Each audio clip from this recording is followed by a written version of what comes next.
Olá pessoal, estamos voltando aqui na primeira semana de junho com o nosso Pecuária de Decisão e vamos comentar um pouquinho. Nós acabamos de sair de um feriado que ninguém pôde se mexer por um feriado grave aí, com essa crise de mais de 8 dias de logística no país, onde impediu, inclusive além dos combustíveis, todos os outros abastecimentos das cidades. Então, refletindo um pouco sobre isso, eu acho que é importante a gente começar a entender que esta crise, ou esta greve, ela é uma consequência de uma gama de fatos, né? Não é apenas a consequência da questão do petróleo ter subido no mundo. Sim, o petróleo subiu de 2015, subiu para 2016, ele subiu de 40 para 60 dólares, ou seja, 50% de alta. Tem um peso? Sim, tem um peso. A nossa moeda desvalorizou, porém de 2016, que ela chegou a R$4 e hoje está a R$3,70, ela até valorizou um pouquinho, mas recentemente ela saiu aí da faixa de R$3,30 e foi para R$3,70, que também tem um peso numa commodity que é valorizada em dólar. Então, quando você pensa em importar isso, fica mais caro, ou vender isso, fica mais interessante vender para o mercado internacional. Porém, isso é uma consequência, essa desvalorização da moeda é uma consequência de diversos outros fatos. O que a gente pode pensar com isso? A questão é que há mais de uma década, o país, o Brasil, ele vem investindo em políticas de consumo.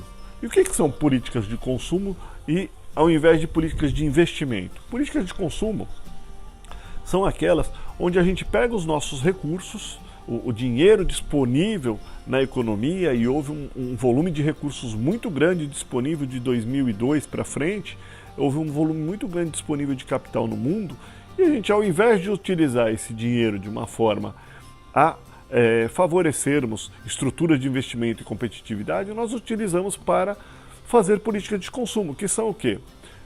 Deu-se dinheiro para construir casas, para que as pessoas pudessem se financiar por prazos mais longos com casa, comprar carros, comprar estruturas. Agora, se nós pensarmos sobre essas estruturas de consumo de casas e endividamento da população com consumo, essa política, ela não gera competitividade, ela não gera você ser mais competitivo, ela simplesmente endivida a população com produtos como casas ou carros que não vão melhorar a competitividade de uma empresa. Elas simplesmente são políticas que geram produtos de consumo.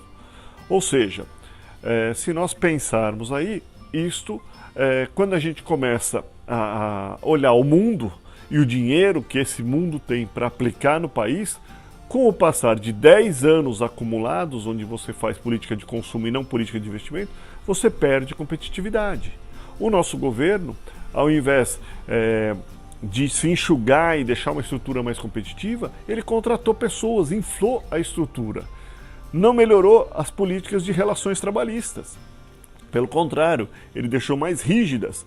Tudo isso faz com que o quê? Com que as empresas que precisam produzir, precisam competir e vender para o mundo, essas empresas ficam menos competitivas. Imagine aqui, o custo de aluguel aumentou significativamente nesse período, o custo de capital também tinha subido muito nesse período, a mão de obra ficou mais engessada, os processos de contratação ficaram mais engessados, então todos esses fatores fizeram com que o empresário sofresse e não tivesse como sobreviver nessa condição de competitividade com o mundo, ou seja, produtos do mundo ficam mais baratos para chegar no Brasil e o empresário brasileiro tem que competir com essa estrutura. E isto é muito ruim, gente, e não atrai dinheiro.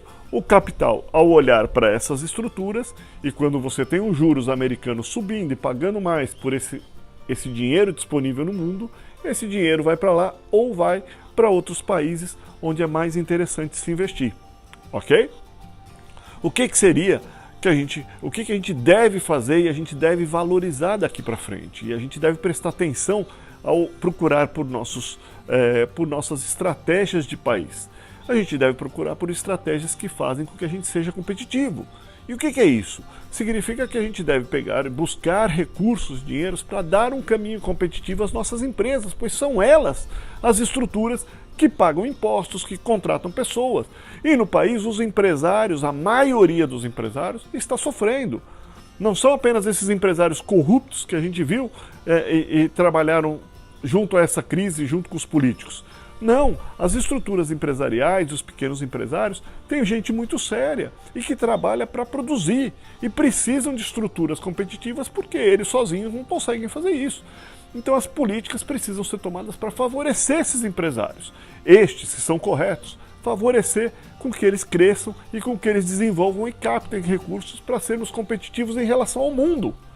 Quando nós seguirmos por políticas nessa linha, nós começaremos a ter uma gama de recursos vindo para o país, porque o país é interessante, tem uma população grande, tem uma população que, se está trabalhando e produtiva, ela é muito interessante. E o que a gente precisa fazer para isso? Precisa fazer estruturas de investimento em educação, estruturas que reduzam a burocracia e reduzam a tributação. Precisamos enxugar a máquina pública, deixá-la mais eficiente. Precisamos investir em questões de máquinas e equipamentos para que esses empresários possam ser mais competitivos.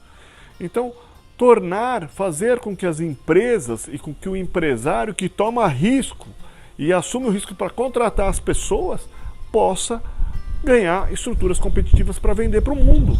Tornarmos as nossas relações com o mundo mais competitivas. E isto vai ser a diferença que vai fazer com que nós atraímos dinheiro que está disponível no mundo para ele ficar no país e vir financiar com taxas de juros mais baratas. Porque excesso de dinheiro vindo para o país barateia, melhora a nossa relação dólar-real, ou seja, o nosso real se valoriza e também fica um dinheiro mais barato porque você tem excesso de capital para entrar no país.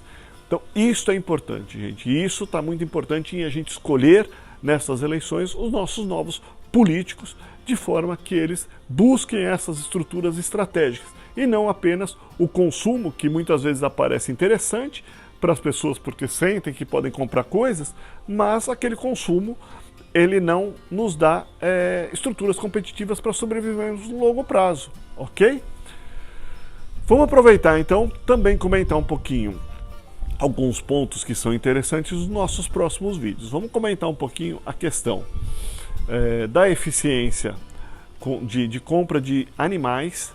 Isso houve uma mudança nos últimos anos em relação ao histórico do que vem acontecendo. Eu vou comentar com vocês e isso tem cobrado mais do empresário de ser mais eficiente nas suas relações comerciais. O segundo ponto é a questão da greve. Esta greve ela afetou a logística do país e afetou algumas estruturas de preços. Eu vou mostrar para vocês um pouquinho como é que se comportou o preço da carne, como é que se comportou o preço do frango e o que está acontecendo, o que deve acontecer nas próximas semanas aí para a gente começar a ter uma ideia desse caminho. E por último, vamos fechar com nossa probabilidade de queda. As últimas semanas não apresentaram grandes cotações, mas a gente pode tentar desenhar um pouquinho o cenário para as próximas semanas e ver se está alinhado com o que a gente vinha desenhando no passado. Ok? Vamos lá!